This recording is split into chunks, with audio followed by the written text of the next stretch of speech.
Let's begin indeed. Hello people, Jerry speaking. Welcome to TheCrazyBunch's WebShow episode number 87. Today to be doing not one that I forgot to do 2 weeks ago, but two dev topics. And then we'll do two more topics to read. So let's just read it now, shall we? Excuse me. So we got for us. First one we got is Bob Bannon, okay? He died December 30th, 2022. He was director, producer, and journalist on heavy metal scene. He was 58 years old. His journalism and film career culminated in ups and downs of the heavy metal scene in print, film, and online. Died December 30th, 2022 in Redding, California. He was 58 years old. The body was originally diagnosed in the mouth cell meganomia, an aggressive rare form of non-Hodgkin meganomia, according to a cousin.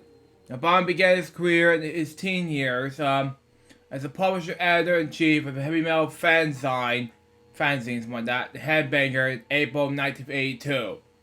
The zine that achieved national distribution was among the first publications to profile the band unsigned bands Metallica, Slayer, Megadeth, and Abortion Saint. He was been a regular compositor to music magazines covering the rising metal scene in California. Van portrayed that into the same extent that working into publicly and promote the World Records, where he handled the efforts back in Spiritoria and Typo Negative. He moved on from the Rhino WEA, distributed Bizarre Straight Records. The band became the manager of the Orange County, California metal band Eden, okay?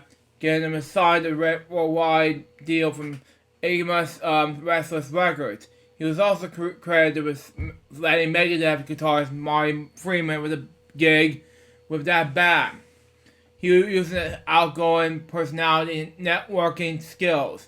The band also sealed licensing deals with major international companies such as Century Media United States and Europe, Worldwide Japan, Century Red, Hear No Evil, University Music Europe, JBC, Victor Japan, Music for Nations United Kingdom, Bandai Emotion Japan, Supply Star Japan, and High Voltage, Voltage how I pronounce it anyway, Mail for Motionless in Germany.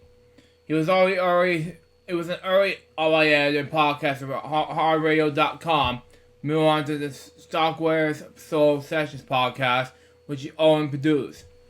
No bad institutions are writing, producing and directing a series of documentaries calling the heavy metal scene with some Inside Metal series. Okay? The first video came out in 2014, detailing the pioneers of LA hard rock and heavy metal band, about direct 88 videos in the series, which were widely praised in the capturing a moment in music history. News about his death spread quickly through the music and metal community. Dave Mustaine, Megadeth, called Nabalian a music legend. We miss you, Terry Bob. My serious condolences with family and friends.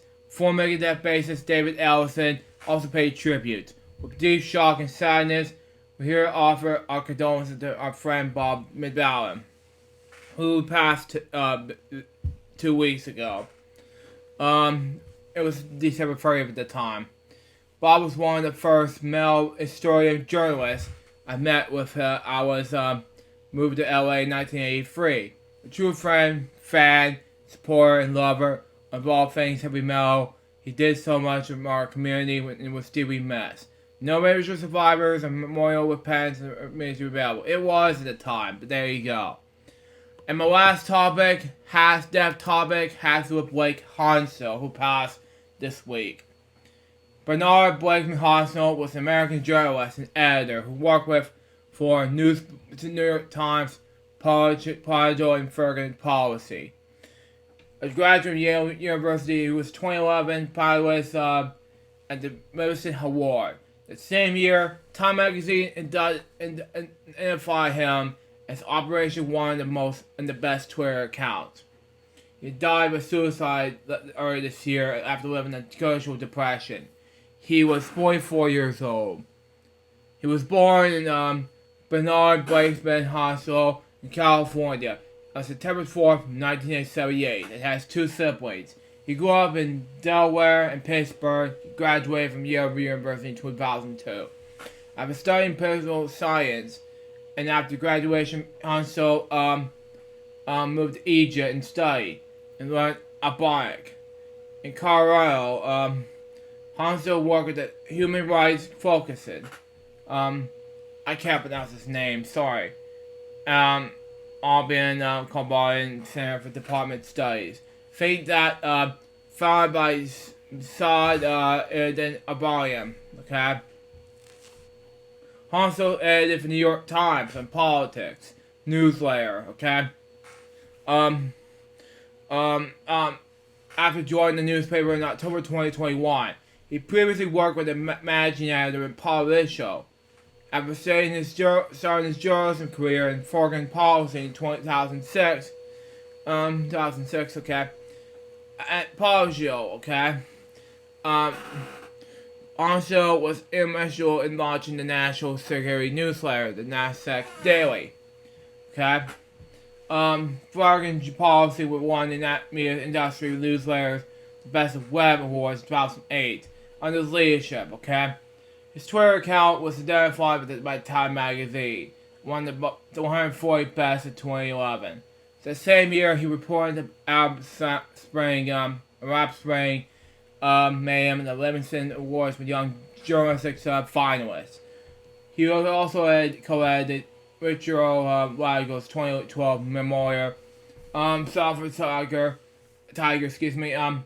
Chili's Fight for the Democrat and Pacific Future, Personal Life and Death. He met musician and columnist Sandy Coy while working in Cairo. They moved to Washington, D.C. in the 2000s. Married, had two children. He survived a stroke in 2020. He died by suicide on January 10th, 2023. He was still 44 years old. Police, 44 years old, Police found his body near the Taft Bridge. His family released a statement. He has died after a longer courage battle with depression. Following his death, Joe Kahn and Carrie Ryan of New York Times wrote that Hansel was a dedicated journalist who quickly distinguished himself in our lead politics, newsletter writer, and a gifted observer of our country's political scene. Now, we're going to do the moment of silence in regards to these two death topics right now.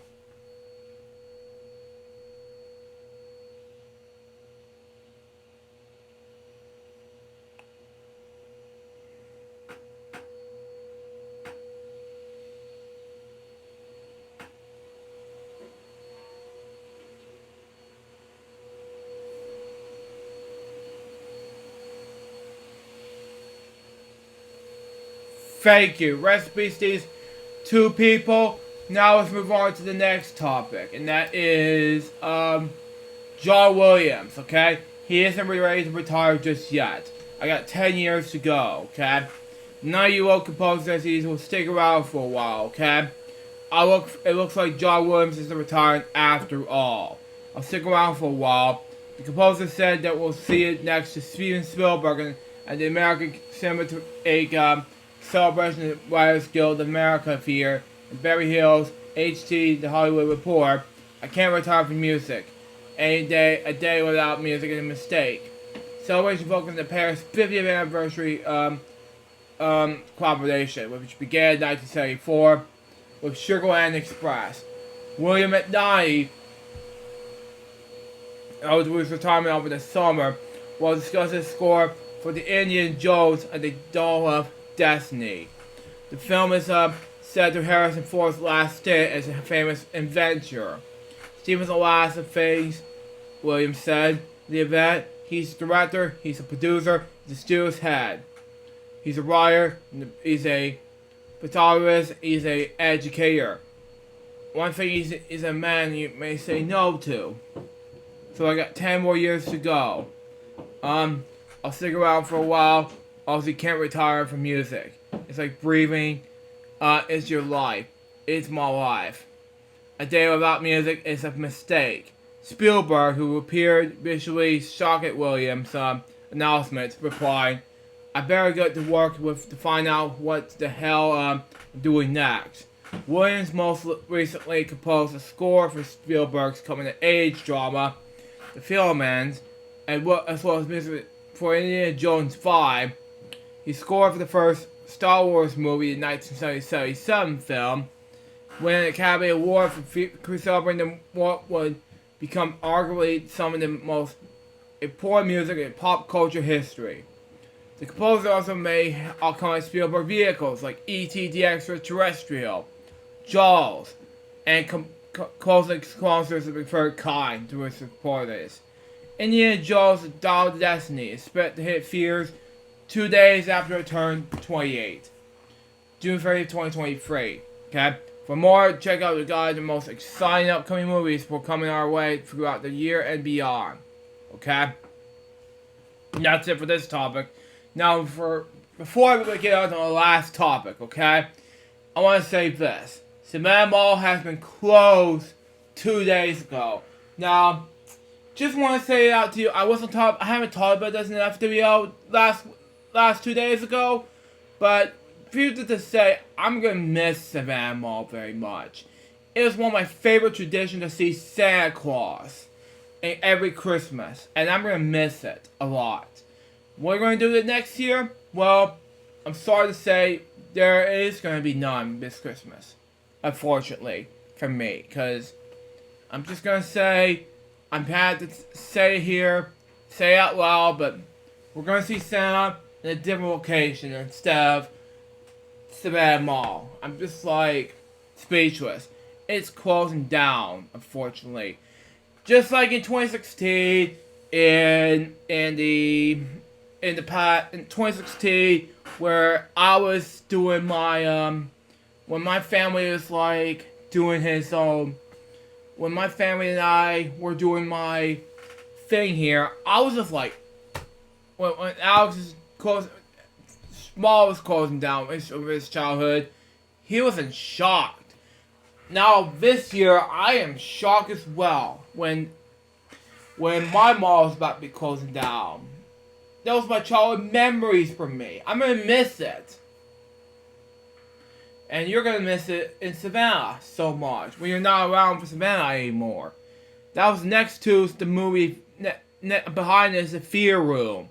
I'm gonna miss Savannah Mall so much. You know? I'm just gonna miss it. I'm gonna miss the most thing I'm gonna miss about Savannah Mall was my childhood, you know?